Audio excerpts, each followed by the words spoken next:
Assalamu alaikum wa rahmatullah. Monsieur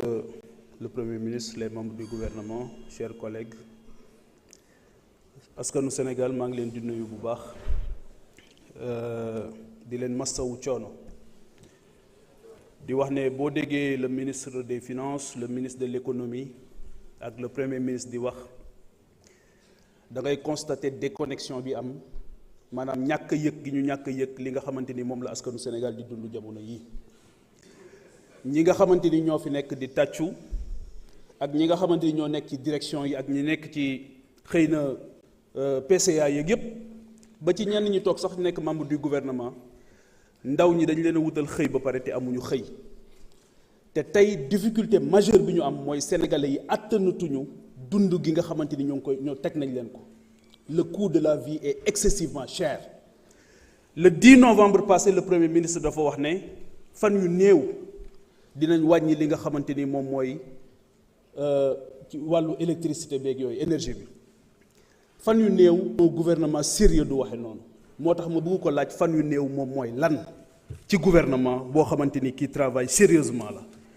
beneen bi mooy ndaw ñi toujours lay ñëw monsieur le Premier ministre est-ce que tey mën nañ ñu wax avec des chiffres à l'appui ne bi déguerpissement yi amee ñu jëlee ndaw ñi ci seen barabu liggéeyukaay ay ndaw yu am jom am fulla am ngor bañ a sàcc bañ a taal bañ a lakk toog seen barabu liggéeyukaay ñu ñëw déguerpir leen pour la première fois encore une fois dama koy waxaat ñu wax déguerpissement te kenn déggul ñu wax recasement ndaw ñooñu nan lañ leen di def wala ndax dañ leen di dugalaat ci avion yi ñu dem witti fële ca Espagne wala nan lañ leen di def donc seetaan bi ñu leen seetaan c'est extraordinaire boroom xam-xam daf doon wax ne chiffres yi c'est des êtres très fragiles lu leen neex mën nga leen ko waxloo lu leen neex mën nga leen ko defloo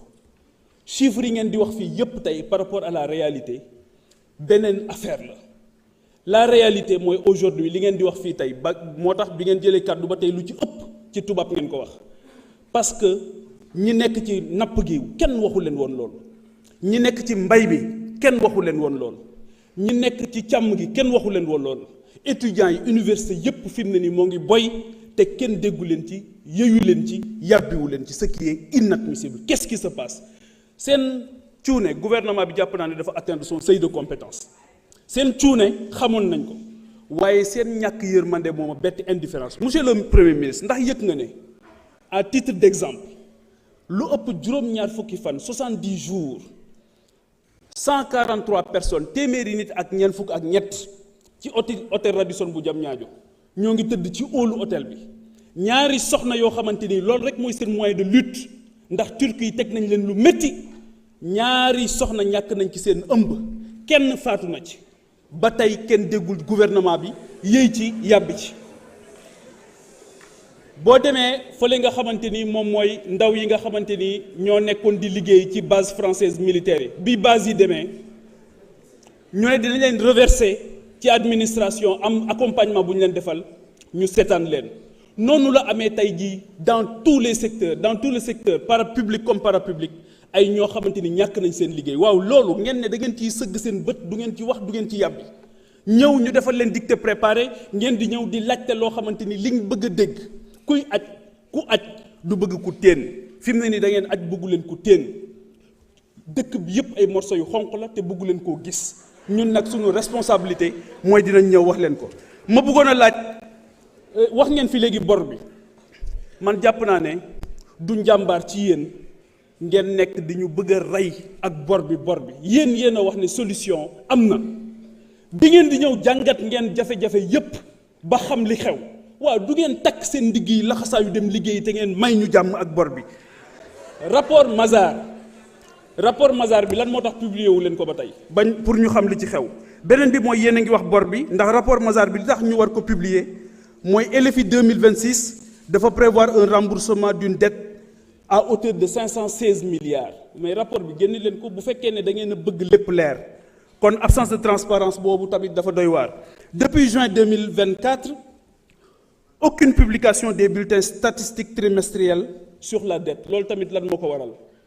kon dafa mel ni li nga xamante ni moom ngeen di digle wala ngeen koy tere da ngeen di def safaan bi donc man li may ñaan mooy ngeen yokku njàmbaar yokku cawarte bàyyi tuumaalante bi bàyyi yàq gor yi bàyyi yambar bi nga xamante ni gis naa ko ci yéen te liggéeyal askan bi. beneen bi mooy monsieur le premier ministre Bakel ak Touba dañ ne yóbbu nañ fi 8 milliards fii ñu ne yóbbu nañ fi 7 milliards 500 millions waaye ba tey ñooñu kenn gisu ci dara kon yokku leen góorgóorlu.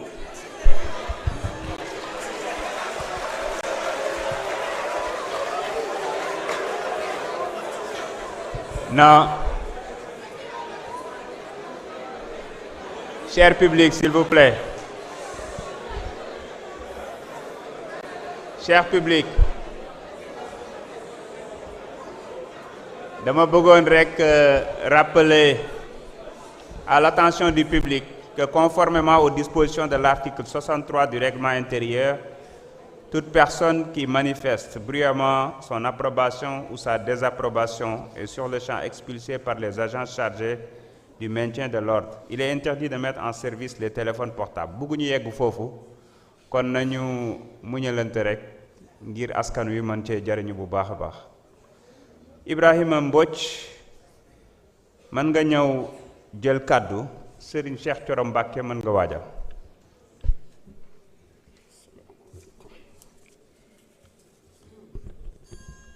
asalaamaaleykum wa rahmatullah.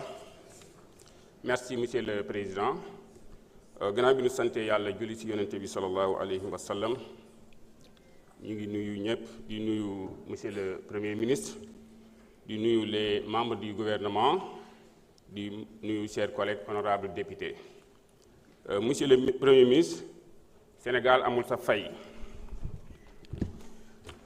fay te aussi dañ la war a delloo njukkal parce que tout simplement yow la ñu radié dans la fonction publique. Pourquoi? Parce que da nga wax ni Sénégal fi mu jëm baaxul. Sénégalais yi ñëw indi la Assemblée nationale en 2017 nga ñëw défier hémicycle bi fi newoon avec le ministre des Finances et tout wax leen Sénégal fi mu jëm économiquement baaxul tey sénégalais yi àtte indi la ci réew mi yaag sa frère Bassirou Diomaye Diakhar Faye ngeen def ay càmbar ci côté économie bi ñu ñëw fekk économie bi ñu fekk que 4e sous-sol comme ni nga ko waxee te muy dëgg bu wér. Donc yaakaar naa ay audit international firndeel loolu tey nga teg le plan de redressement économique pour soqali Sénégal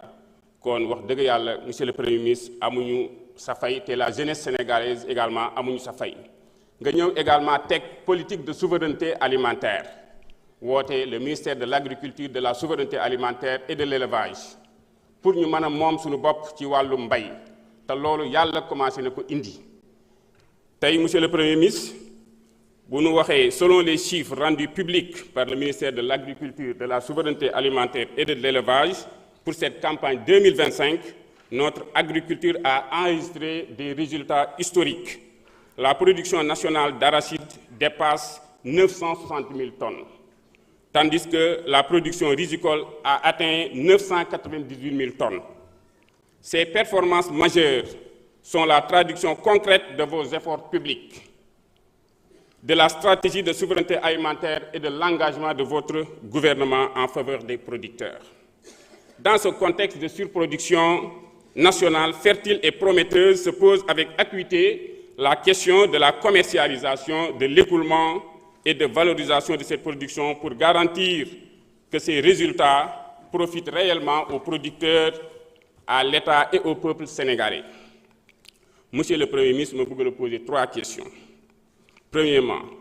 quelles mesures immédiates votre gouvernement met-il en œuvre pour assurer l'écoulement sécurisé et rémunérateur de ces 960 000 tonnes d'arachide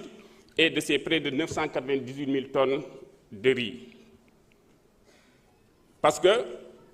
tout simplement, on sait que la Sonacos a une capacité d'achat de 250 000 tonnes.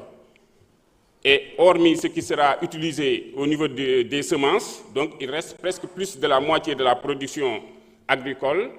qui risque d'être invendus. Quelles sont les mesures que vous prenez pour permettre aux producteurs de vendre leur production? Parce que commencé nañu gis yenn producteurs yi ñu commencé di bazarder seen production.